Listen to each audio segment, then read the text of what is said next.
৩৯ দিনের বিশ্ব জয়ের লড়াই মেক্সিকো থেকে শুরু, যুক্তরাষ্ট্রে শেষ। আর্জেন্টিনাকে হারিয়ে ১৬ বছর পর বিশ্বকাপটা উঁচিয়ে ধরেছে স্পেন। শেষ তো হলো, এখন কি?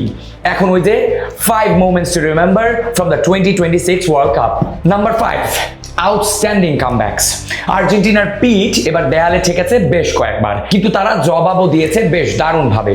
শুরুতে রাউন্ড অফ 16-এ মিশরের বিপক্ষে 2-0 গোলে পিছিয়ে থেকে 3-2 গোলের এক অবিস্মরণীয় জয়। এরপর সেমিফাইনালে ইংল্যান্ডের বিপক্ষে 1-0 পিছিয়ে থেকে মেসি ম্যাজিকে আরেক কামব্যাক। কি, কেমন? Number 4, rise of Paraguay. জার্মানিকে বিদায় করে প্যারাগুয়ের রাউন্ড অফ 16-এ পৌঁছানো ছিল এমন এক মুহূর্ত যা ফুটবল প্রেমীরা মনে রাখবে বহুকাল। যেখানে শুরুটা হয়েছিল 4-1 গোলে যুক্তরাষ্ট্রের কাছে বিধ্বস্ত হয়ে, সেখান থেকে জার্মানির মতো পরাশক্তিকে হারানো তো চারটিখানি কথা না, সাথে আছেন stand out performer Orlando Hill. Number 3, মিশরীয়রা মাথা নোয়াবার নয়।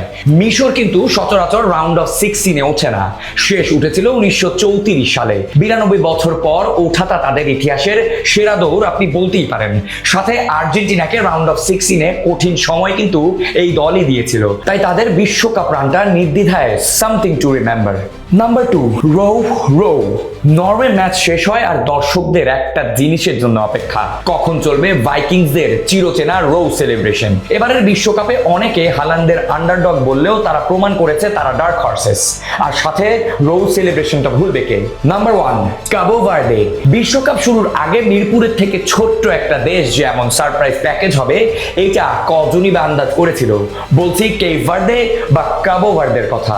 বিশ্বকাপের শুরুতেই স্পেনকে থামিয়ে দেওয়া এই দেশটি জানান দিয়েছিল তাদের মধ্যে কিছু তো একটা আছে। এরপর উরুগুয়ে সৌদি আরবকে পেছনে ফেলে গ্রুপে হয়েছিল সেকেন্ড। তার সাথে আর্জেন্টিনার বিপক্ষে রাউন্ড অফ 32 ম্যাচে মেসিদের যে টাফ টাইম দিয়েছিল দলটি, তাতে ফুটবল সমর্থকরা ছিল প্রশংসায় মগ্ন।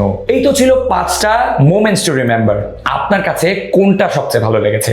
কেবো ভার্দে, নরওয়ে